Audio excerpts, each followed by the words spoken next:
Donc voilà, donc j'ai bien résumé, un bouquin de 180 pages qui n'est pas écrit avec les pieds. Hein. J'ai lu un livre Où sont passés nos milliards de Lucie Castet. Pourquoi ai-je lu ce livre-là, moi qui ne lis jamais? Plusieurs titres, il est évident que la gauche française est en déliquescence. Et bien que disposant d'une majorité, comme je l'ai dit, plus que relative au sein de l'Assemblée nationale, le seul pouvoir de la gauche aujourd'hui est un pouvoir de nuisance, de blocage des institutions. Exemple, avec la loi du plomb, on en pense ce que l'on en veut. Par exemple, faire tomber aussi le gouvernement Barnier et peut-être, pourquoi pas, dans le futur, faire tomber le gouvernement Bayrou. D'ailleurs, il ne faut pas se voiler la face. Ceci est un manifeste au cas où un gouvernement Bayrou serait renversé pour promouvoir donc une sorte de programme du NFP.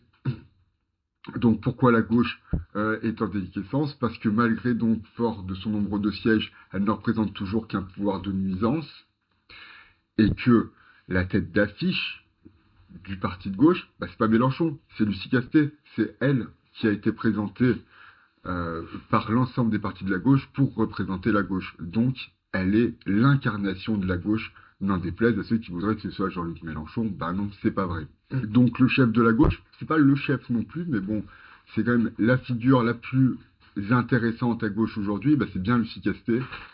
Donc elle a écrit un livre, donc je l'ai lu, tout simplement un manifeste pour une future élection législative, point. Alors, rien d'autre du tout, puisqu'il n'y a pas d'idée tellement dedans. Et donc, je vais commencer par lire le premier paragraphe de la conclusion, page 161, premier paragraphe de la conclusion. J'espère être parvenu au fil de ce livre à montrer à quel point la place des services publics dans notre économie et notre société revêt un enjeu majeur, quasi civilisationnel. Finalement, qu'est-ce qu'on retrouve dans ce livre? Eh bien, la problématique de ce livre se trouve à la page 17. Sommes-nous fous de croire encore au service et à l'action publique? Sommes-nous irresponsables d'appeler à davantage de moyens à leur endroit? Est-ce manquer de responsabilité et de compétences que de soutenir qu'il faut accroître les dépenses pour les financer? Et à la page 19, partons à la recherche de ces fameux milliards qui manquent à nos comptes, donc pour alimenter les services publics, j'imagine. Bon, j'imagine. Alors là, je referme le livre. Dans le livre, c'est bien simple. Les milliards qui manquent aux services publics, c'est les cadeaux faits aux grandes entreprises. C'est uniquement là qu'il faut aller chercher. Donc, par exemple, sur les hôpitaux privés et les écoles privées qui sont financées avec l'argent public, qui ne devrait pas être financé par l'argent public. Alors, je vais dire à peu près tout ce qui est d'intéressant dans le bouquin, quand même. Hein. Alors, par exemple, ce qui est intéressant dans le livre de Lucie Castet, c'est qu'elle soutient que, que les dépenses de l'État pour soutenir la fonction publique ne sont pas extraordinaires. Ils sont même en récession par rapport à l'augmentation du PIB. C'est-à-dire les salaires, même en général, des fonctionnaires ne suivent pas celui de l'inflation. Donc, selon Lucie Gastet, les déficits, les 3000 milliards de dettes, ne viennent pas de la fonction publique. Pour la recherche des milliards, Lucie Gastet recherche donc des milliards, elle stipule que réduire les impôts implique une urgence de réduire les déficits. C'est un peu technique mais c'est juste.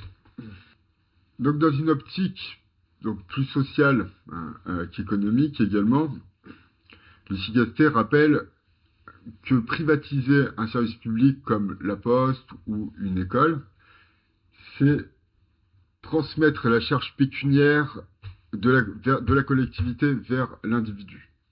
Toujours par rapport à cette dualité publique-privée, Lucie Castet dit dans son livre qu'il y aurait une idéologie qui se répandrait au sein de la classe dirigeante selon laquelle le privé serait plus productif, par exemple pour les hôpitaux. Et donc, cela, l'idéologie donc du privé qui est de faire du bénéfice s'étendrait même jusque dans le public. Par exemple, dans les hôpitaux publics, on privilégierait certains types d'interventions car cela rapporterait plus d'argent.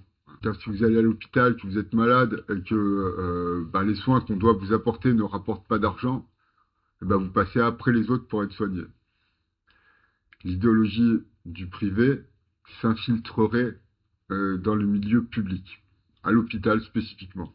Alors dans le chapitre 6, l'absence ou la dégradation des services publics impacte davantage les populations rurales ou les populations banlieusardes. Toujours dans ce chapitre 6, page 102, et là je suis pas d'accord. Autant, bon, je suis pas un grand économiste, autant, ça je le savais. J'ai regardé une vidéo du Figaro et tout ça, je le savais. Page 102. Les services publics ne sont pas financés seulement par les plus aisés, et ce ne sont pas que les précaires qui en bénéficient. Alors, j'ai pas les chiffres, mais au moins, ce que je sais, c'est que c'est faux. Autant, d'accord, tout le monde bénéficie des services publics, tout le monde sans exception, quelle que soit notre catégorie sociale, autant les gens qui subventionnent, ce sont les riches et les très riches, les pauvres ne cotisent pas pour ça. Mais donc ça par exemple, ça je le savais, qu'il n'y a que les riches qui payent pour les services publics. Mais par contre, tout le monde en bénéficie, oui, ça c'est vrai.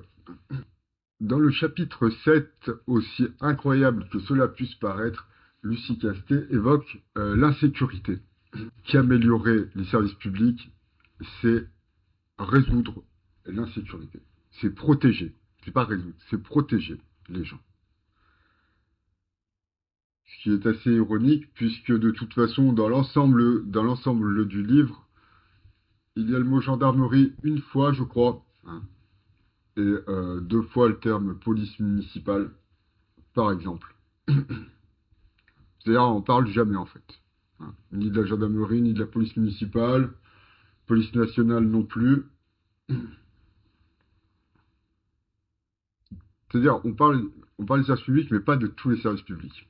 On constate donc, encore, que Lucie Castet veut une politique des services publics, car elle veut accroître le champ d'action des services publics au logement, et même jusqu'à l'IA, pour, je cite, structurer de nouveaux services publics là où les mécanismes du marché montrent des limites flagrantes. Donc avec cette phrase, on constate que Lucie Castet ne propose pas de sortir de l'économie libérale de marché, mais de mettre des pansements, grosso modo, de gauchisme, de socialisme dessus. Ok, moi je m'en fous. Et là où je me suis mis très en colère, mais alors très très en colère, quand je dis très en colère, c'est attention, j'étais très en colère. C'est le chapitre 8. Le titre du chapitre 8. Faire de la transition écologique un grand moment de reconquête démocratique. La transition écologique, ça n'existe pas, tout simplement.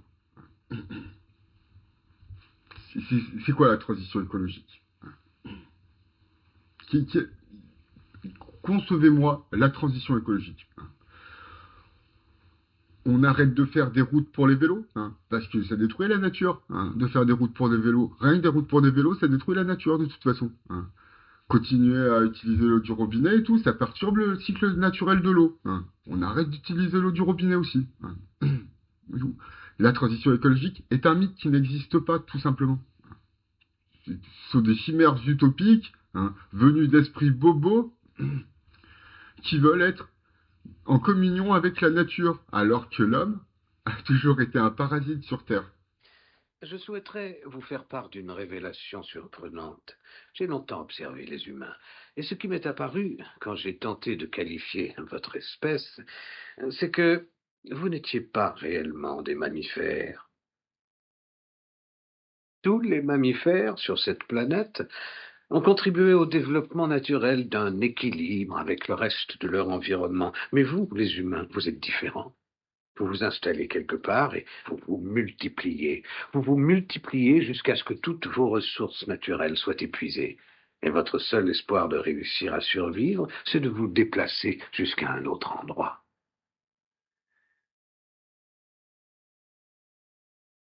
Il y a d'autres organismes sur cette planète qui ont adopté cette méthode. Vous savez lesquels? Les virus.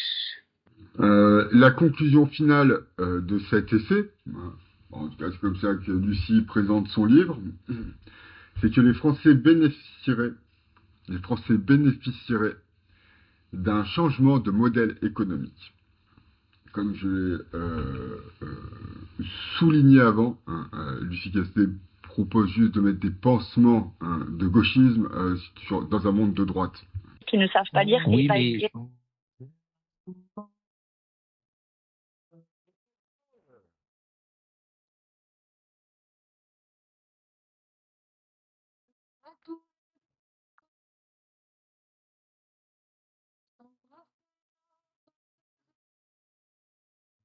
Se promènera dans les bois pour voir la rivière coule la rivière. Ta gueule, Thomas, déjà, ce sera bien et tout, quoi. Franchement, ferme ta gueule.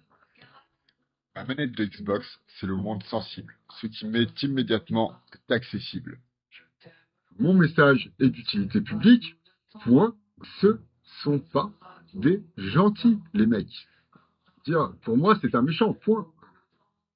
Dire que ce soit de gauche, de droite, du centre, tout ça, je m'en fous complètement. C'est un méchant. Pour l'instant, c'est un sans faute en prédiction politique. C'est vraiment très très malhonnête de dire que c'est pas la même chose.